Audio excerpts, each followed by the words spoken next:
Tema 1. Economía empresarial, un enfoque integral. Presentación número 2. En esta presentación revisaremos las definiciones de bienes libres y bienes económicos, la ley de la escasez. Definiremos también bienes de consumo y de producción, el significado de costo de oportunidad, el modelo número 2, que es las fronteras de posibilidades de producción, o también conocida curva de transformación. Finalmente, revisaremos brevemente el concepto de economía empresarial dentro o en el marco del desarrollo del espíritu emprendedor. Los bienes libres son todos aquellos bienes que se utilizan para satisfacer necesidades, pero que no poseen ni dueño ni precio. Pueden definirse también como aquellos bienes en los que no se puede excluir a nadie de consumirlos. Son abundantes y no requieren de un proceso productivo para su obtención. Son aquellos que son lo suficiente para satisfacer la demanda, incluso gratis. Un ejemplo de ello es la luz solar, el aire, el agua en su estado más natural. Los bienes económicos o bienes escasos son aquellos que se adquieren en el mercado, pero pagando por ellos un precio. Son susceptibles a ser valorados en términos monetarios. Estos son cualquier clase de bienes o servicios que son consumidos por la sociedad. Por otro lado, los bienes de consumo son aquellos que directamente sirven para satisfacer las necesidades humanas. Son conocidos también como bienes de primer orden. Entre ellos los podemos clasificar como bienes perecederos, como los alimentos que tienen caducidad o fecha de vencimiento, y como bienes no perecederos, que son aquellos bienes materiales, como los inmuebles, los automóviles, que no tienen fecha de caducidad. Asimismo, los bienes de producción sirven para producir otros bienes que finalmente serán convertidos en bienes de consumo o en bienes de producción. Entre ellos encontramos materias primas y bienes intermedios que finalmente serán transformados y convertidos en bienes de consumo.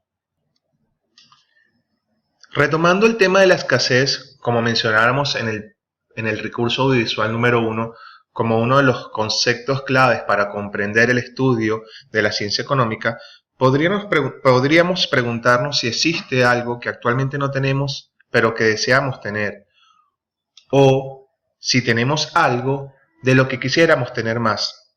La respuesta a esta pregunta directamente nos lleva a comprender que todos enfrentamos el problema de la escasez. Profundizando un poco más sobre la escasez, en un espectro amplio podemos decir que enfrentamos infinitas variedades de escasez. Si revisáramos el caso particular de cada uno, definitivamente todos tuviésemos casi infinitas posibilidades de cosas que quisiéramos tener más o que no tenemos y que deseamos tener.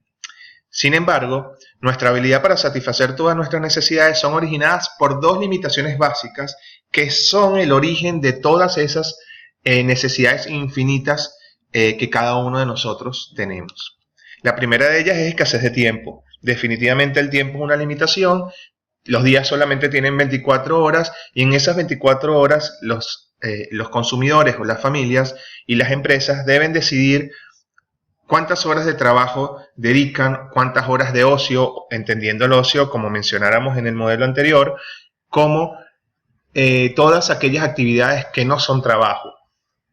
Asimismo, la segunda clave o el segundo origen de escasez es la escasez de poder de compra. Es decir, todos los seres humanos tenemos una renta limitada y esa renta limitada nos permite solamente acceder a una canasta de bienes y servicios que nos dan bienestar. Obviamente, mientras más poder de compra tenemos, mientras más nivel de renta tenemos, somos capaces de adquirir mayores cestas de bienes y servicios, lo cual nos otorga cada vez mayor bienestar. Para reafirmar esta idea, como individuos enfrentamos escasez de tiempo y de poder de compra. Teniendo solo un poco más de cualquiera de los dos recursos, podríamos obtener más bienes y servicios y, como dije anteriormente, esto nos otorgaría un mayor nivel de bienestar. Debido a la escasez de capacidad de poder de compra y de tiempo, nos vemos forzados a elegir. Esta es una de las principales claves del estudio de la ciencia económica, la elección. Necesitamos asignar tiempo a cada una de nuestras diferentes actividades. Por ejemplo, cuántas horas dedicamos al trabajo y cuántas al ocio. Esto es una elección, como mencionáramos anteriormente. Asimismo, debemos asignar nuestro poder de compra o ingreso entre los diferentes bienes y servicios. Esto es otra elección, la elección del consumo. Desde el punto de vista de las sociedades también existe la escasez. Ninguna economía es capaz de producir todo lo que necesita debido a la escasez de recursos. Nuevamente se trata de una elección de asignar los recursos productivos para especializarse en la producción de alguna mercancía.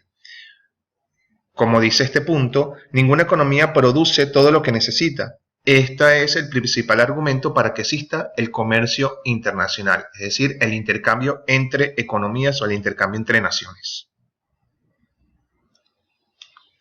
La escasez y la elección nos lleva al estudio del costo de oportunidad. Debido a la existencia de la escasez, debemos considerar en cada caso cuánto costará la decisión en términos de las oportunidades que dejamos ir. Es decir, todas nuestras elecciones implican el sacrificio de algo. El costo de la alternativa a la que renunciamos es el costo de oportunidad de la decisión. El costo de oportunidad de una decisión es el valor del bien o servicio al que se renuncia, como revisaremos más adelante en el modelo de frontera de posibilidades de producción. Podemos pensar cuál es el costo de oportunidad de realizar un MBA o una maestría en administración de negocios. ¿Cuál es el costo de oportunidad de mantener efectivo nuestras casas? ¿Cuál es el costo de oportunidad de mandar a nuestros hijos hoy a la escuela? Una de las formas de comprender el concepto de costo de oportunidad es la revisión del modelo de posibilidades de producción. Los países no pueden tener cantidades ilimitadas de todos los bienes, dependen de los recursos y la tecnología que puedan disponer. Supongamos, o hagamos un supuesto en este modelo, una economía que solo produce dos bienes, computadoras y automóviles. Supongamos también que si el país solo se especializa en la producción de computadoras, es decir, si destina todos sus recursos productivos únicamente a producir computadoras, la cantidad máxima que puede producir es de 3.000 computadoras. De la misma manera, si asumimos que la economía se especializa en la producción únicamente de automóviles, produciría 1.000 automóviles. De esta manera, podemos identificar esos puntos de especialización solamente en uno de los dos bienes que produce la economía, como estos cortes con cada uno de los ejes verticales y horizontales de nuestra gráfica de frontera de posibilidades de producción. Estos puntos que están acá son los puntos de especialización, donde la economía solamente produciría 3.000 computadoras y dedicara todos sus recursos a producir computadoras, y donde esta nación o esta economía produciría únicamente 1.000 automóviles y destina todos los automóviles o todos los recursos a la producción de automóviles. Esto es que los extremos representan la especialización como acabamos de mencionar. El punto A representa la división de los recursos en ambas industrias, es decir, en este punto la economía asigna equitativamente los recursos productivos para producir 2.000 computadoras y 700 automóviles. El punto D no es posible o alcanzable. La economía no posee los suficientes recursos para producir en estos niveles.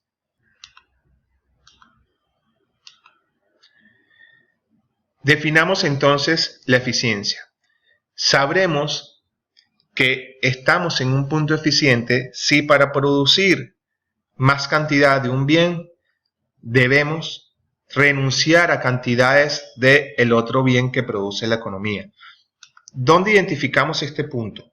Este punto lo podemos identificar en el punto B de nuestro gráfico. Es decir, aquí podemos reconocer muy fácilmente que no estamos en un punto eficiente. ¿Por qué? Si quisiéramos producir más automóviles de 300 unidades, aproximadamente unas 900 o un poco más de automóviles, no tendríamos que renunciar a ninguna cantidad de computadoras. Podríamos seguir produciendo 1000 computadoras. Es decir, la idea detrás de este punto ineficiente es que los recursos de esta economía están desempleados o están siendo despilfarrados o mal utilizados. Esto es entonces la eficiencia. La eficiencia solamente la podemos alcanzar en cualquier punto sobre la curva de transformación o la curva de las fronteras de posibilidades de producción de una economía. Asimismo, y para determinar o para poder identificar el costo de oportunidad de la elección de fabricar computadoras o automóviles, podemos analizar qué pasa cuando la economía decide pasar del punto A al punto C, es decir, decide dejar de producir 700 computadoras para producir 600 con la condición o la alternativa de generar un incremento en la producción de computadoras de 200 computadoras. Entonces, pasar del punto A al punto C es asignar más recursos a la producción de computadoras. Y el costo de oportunidad de pasar de A a C, o el costo de oportunidad de 200 computadoras, es 100 automóviles, que son los 100 automóviles que renunciamos para producir las 200 computadoras adicionales. La historia no termina aquí. El modelo de las posibilidades de producción o de la frontera de posibilidades de producción nos permite también identificar el crecimiento económico de una economía. Por ejemplo, podemos identificar el desplazamiento de las fronteras de posibilidades de producción en el sector de producción de computadoras. Un avance tecnológico en la industria de la computadora aumenta la productividad. Definida la productividad, mayor cantidad de computadoras producidas por hora, aumentando o desplazando la frontera de posibilidades de producción hacia afuera, permitiendo a la economía alcanzar el punto E, en un punto donde se puede incrementar el número de computadoras y automóviles producidos.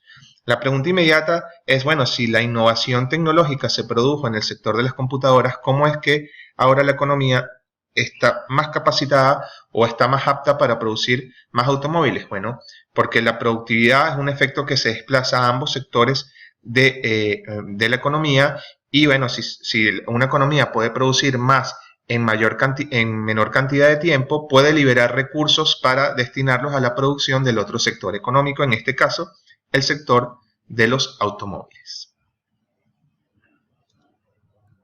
Este es, pues, el efecto de crecimiento económico en los países.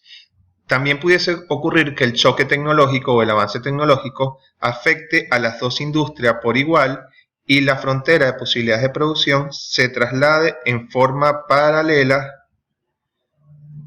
aumentando o ampliando el espectro de posibilidades de producción de esta economía. ¿Y cómo encaja todo lo que hemos visto en los dos recursos audiovisuales hasta el momento dentro del espíritu emprendedor? Para ello, definamos qué es el espíritu emprendedor. La función específica de los emprendedores es la capacidad para tomar los factores de producción, tierra, trabajo y capital y usarlas para producir bienes o servicios nuevos. Es decir, un emprendedor es una firma de las que revisamos en nuestro modelo del circuito económico. Es un consumidor o una familia que decide y toma riesgos para financiarse, adquirir factores productivos, trabajo, capital y tierras, para usarlos en la producción de bienes y servicios. ¿Eres tú un emprendedor? Una buena manera de respondernos esta pregunta es completar la encuesta del link que sigue a continuación. Con esto terminamos el tema 1, Economía empresarial, un enfoque integral. Muchas gracias.